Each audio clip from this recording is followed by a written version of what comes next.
Hello guys, so karon guys kay gimingaw tag saging, maglungag tag saging so manihapon tag saging guys dahil tungod kay dugay na ko wala kakaon aning saging nya parisan dayon nato di siya bulad na pinikas o kay bago si pangalan ani nga bulad.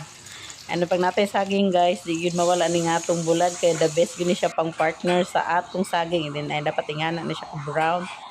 Tapos mag-ready po ta ginamos pero wala ni siya unod ang atong ginamos guys kay wala tay mapalit diri nga naay no di ni pareha sa probinsya diri. And then dili na to tanggalon ang atong liso and then mag-ready po ta ning sukang tuba.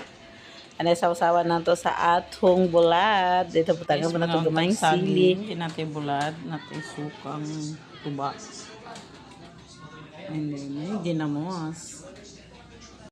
So karon guys, ato na panitan ang atong saging para mga unat sa. So mura na ito ipanihapon karon guys para medyo diet ta og gamay.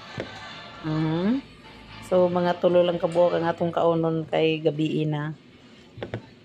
Ayan. So yun lang guys, salamat sa panonood. Oh, bye-bye. Maura to.